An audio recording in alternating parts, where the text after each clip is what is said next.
Good day mga boss. Ayon nga sa isang report, meron panibagong trade na magaganap na kung saan involving nga itong si Jamie Malonzo. At ang posibleng destinasyon itong si Jamie Malonzo ay ang Meralco Bolts matapos nga talunin ang Meralco Bolts ng tropang Giga via overtime. Ayon nga sa isang ulat, nagkaka-interest nga po ang Meralco Bolts na kunin ang serbisyo ni Jamie Malonzo. Kaya naman nakikipag-negotiate ngayon ang Meralco para sa Barangay Ginebra, San Miguel. Matatandaan po, iniwan po ni Jamie Malonzo ang Barangay Ginebra, San Miguel dahil sa Japan B-League. Pero 5 games lang itong si Jamie Malonzo sa Japan at tuluyan na nga pong iniwan. Eto, pag-usapan din natin itong si Calvin Abueva. Napapabalita po si Calvin Abueva, ang final destination nga neto ay ang Barangay Ginebra, San Miguel. Dininay pa ito ni Coach Tim ko na hindi daw siya nagkaka-interes kay Calvin Abueva. Pero ngayon, mukhang itutuloy na daw yata ng Barangay Ginebra ang negotiation para naman sa Pure Blend. Mukhang naglalabas na po ng totoong kulay ang Pure Blend. Mukhang ito na nga po ang magiging farm team na kung saan ang original talaga ng may-ari ng Pure Blend itong Northport Batangpier na #1 farm team ng SMC.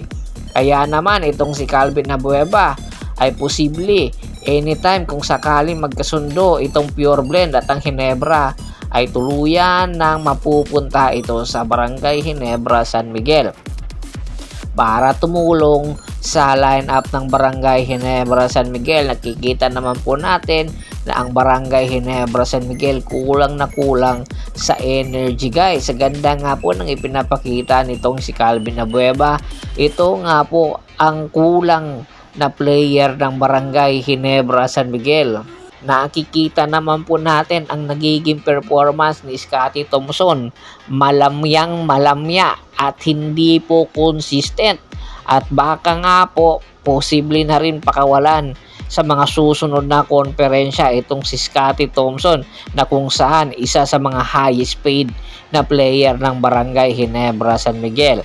Sa pagdating nitong si Calvin Abueva ay posible ito ang magbibigay ng energy sa Barangay Ginebra at pupunan ang kawalan o pagkawala ni Jamie Malonzo sa kanila. At ayon sa report, ang Barangay Ginebra magbibigay lang ng mga ilang bench players para sa Pure Blend. At ayon din sa ulat, lipat tayo sa Meralco Bolts uli dahil nga sa pagkaka-interes ng Meralco kay Jamie Malonzo. Ayon sa mga ulat, ibibigay daw ng Meralco Bolts itong si CJ Cancino na kung saan hindi nga po naglaro sa laban ng tropang Giga. Itong si CJ Cancino, isa sa mga leading scorer ng Meralco sa ngayon konferensya. Kinakailangan kasi ng Meralco ng isang player na go-to guy rather ng Barangay Ginebra ng isang go-to guy. At eto, double ang purpose dito pag nakuha ng Barangay Ginebra itong si CJ Cancino. Dahil nga po, two-way player. Pwede maging defender at po pwede maging crunch time player.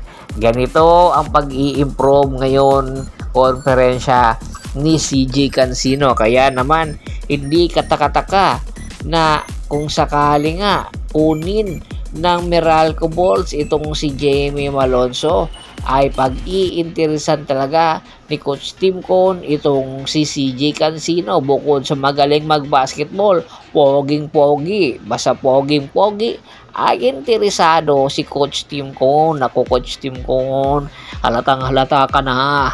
Ano sa tingin nyo? Kung sakali nga matuloy ito, mawawalan ba ang saysay ng pagkakaban ng PBA kay Jamie Malonzo? Komento na sa baba ng video at pag-usapan natin yan. Once again, this is Percival Monteron at your service. Don't forget to subscribe my sports channel at don't forget to click the notification bell button para nga maging updated palagi sa kwentuhan. At bago pa man natin tapusin ang ating kwentuhan, shout out muna tayo sa ating mga solid na followers na lagi pong sumusuporta sa atin. Kay Sir Ricky Lanza ng Ricky Rider TV ng Tansa Cavite, sa mga taga Tansa Cavite, hello po. Kay Kagawad Kat sa Kinudukusin ng Agonoy Bulacan, Ricky Oliveros, Nelo Belmonte, at syempre kay Criston Mariscal po ng mga Plug Leyte, marami pong salamat. At pakibisita na rin po ng Facebook fanpage ko na Hapres PH, Paul Goso at Boston po para po sa mga karagdagan sports balita. Hanggang sa muling kwentuhan, maraming salamat po.